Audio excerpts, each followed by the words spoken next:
I'm rating every famous person's scary stories to find out which ones are the scariest of all time. Today, we're looking at IShowspeed's Scary Stories. The last story actually shocked me. Before we start, please subscribe to my channel and like the video. It really helps the channel grow. Thanks.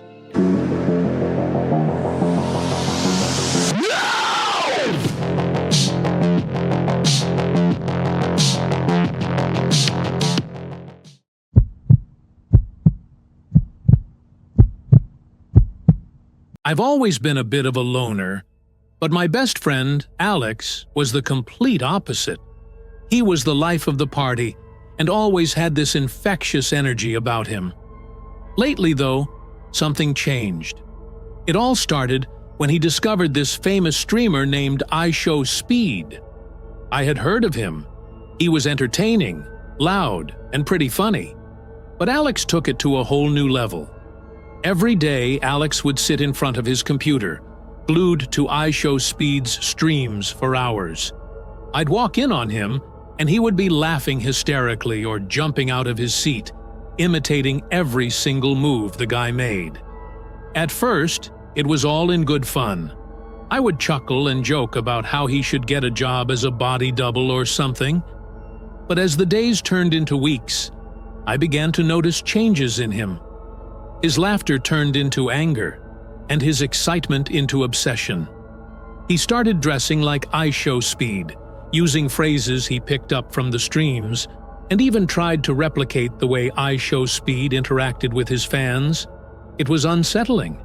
I tried talking to him, telling him that it's just a show, that the streamer isn't real life. But every time he would just wave me off, saying, "You don't get it. He's a legend." I started getting worried.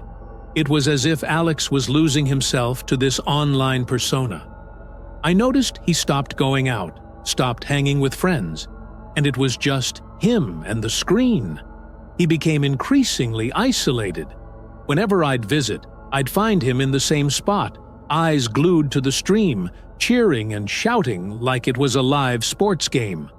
One day, I decided to confront him again. I went over and found him pacing in his room, muttering to himself, "I have to show them. I have to be like him." I told him, "Alex, you don't need to be like IShowspeed. You're amazing just the way you are." But he looked at me with wild eyes, as if I were the one who was crazy. Things escalated. One evening, I got a call from Alex's mom, and she sounded frantic. She said he was in his room, and she couldn't get him to come out. My heart sank. I rushed over, knocking on his door, calling his name. No answer. Panic started to set in. I pushed the door open, and what I saw will haunt me forever. He was sitting there, surrounded by the empty energy drink cans, staring at his computer screen. In front of him was a video of IShowspeed, and he had a look on his face that I can't even describe, like he was both inspired and tormented at the same time. Before I could say anything, he suddenly stood up, grabbed a lighter from his desk, and in a shocking moment of madness, he set himself on fire right in front of me. I can still hear the screams, the flames engulfing him as I ran to get help. It was surreal, like something out of a nightmare. I lost my best friend that day, not to an accident or illness, but to an obsession that spiraled completely out of control. I still can't believe it happened. It was like a bad movie, but it was real. I just wish I could have saved him.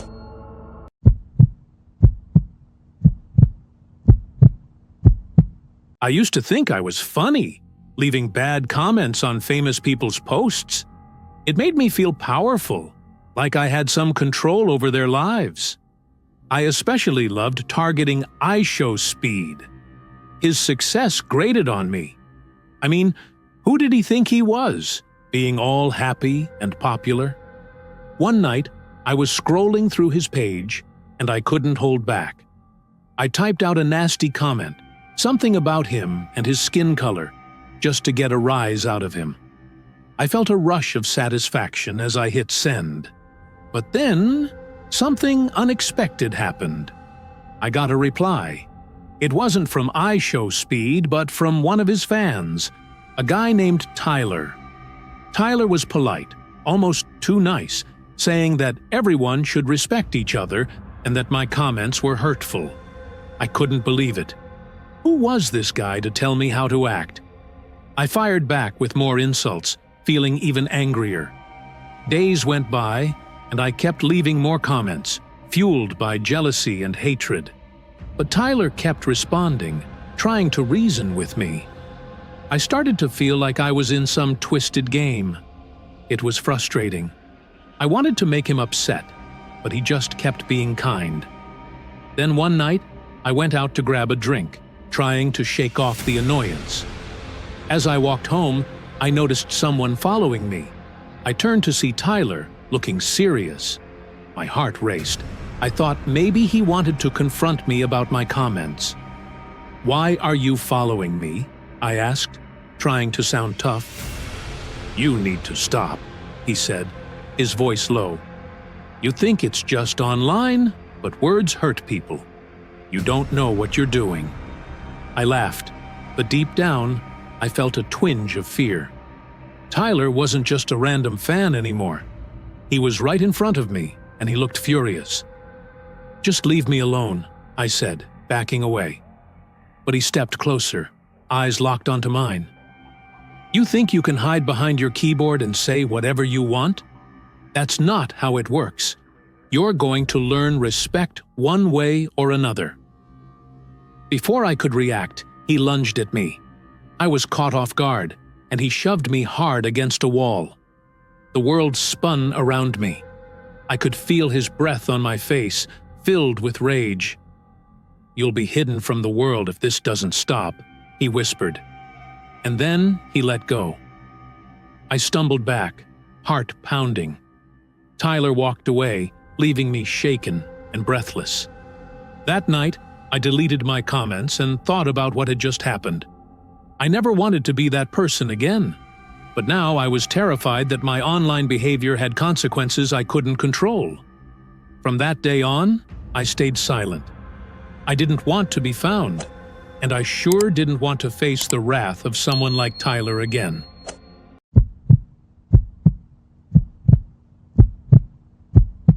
I remember the day everything changed between me and my friend, Mike. We were just two regular guys, hanging out and watching videos online. Mike had always been a fan of this streamer, IShowspeed. But one day, he started acting different. He was saying things that didn't make sense, talking about a new religion he had found online. I didn't think much of it at first. Everyone gets into something weird from time to time, right? But as days turned into weeks, I could tell it was more than just a phase.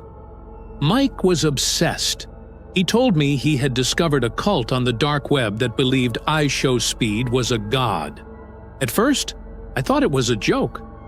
"You're kidding, right?" I laughed, but Mike just looked at me with this serious expression. "No, man, it's real. They worship him. I want to be part of it." I tried to reason with him. "This is insane, Mike. It's just a guy on the internet. How can you believe this?" But the more I pushed, the more he pulled away. He started skipping our hangouts and spending all his time on some secretive chat rooms.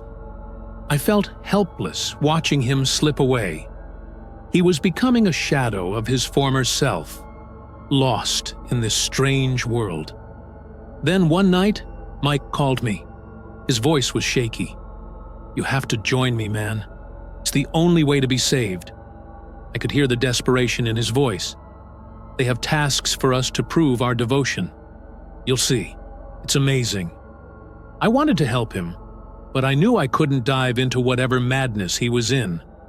I told him I was worried about him, but he just hung up, saying he had to complete a task. Days passed, and he kept posting on social media about his devotion to IShowspeed. He looked different, hollow almost. He would send me messages about how he felt closer to his God every day. It was unsettling. The last thing he told me before it happened was, "I'm almost there, just one last task." Then came the day when it all hit me. I got a message from one of his cult friends. Mike did it.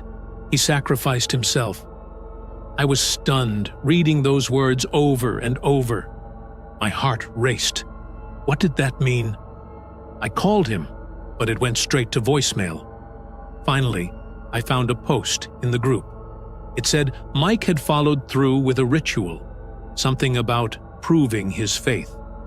He had done something irreversible to himself, believing it would bring him closer to IShowspeed. I felt sick. I had lost my friend to this madness. I don't know how to make sense of it all. I keep thinking about the last time I saw him, the way he looked at me when I tried to pull him back. It haunts me. I keep telling myself that it wasn't really him anymore. It was the cult, the obsession that took him away.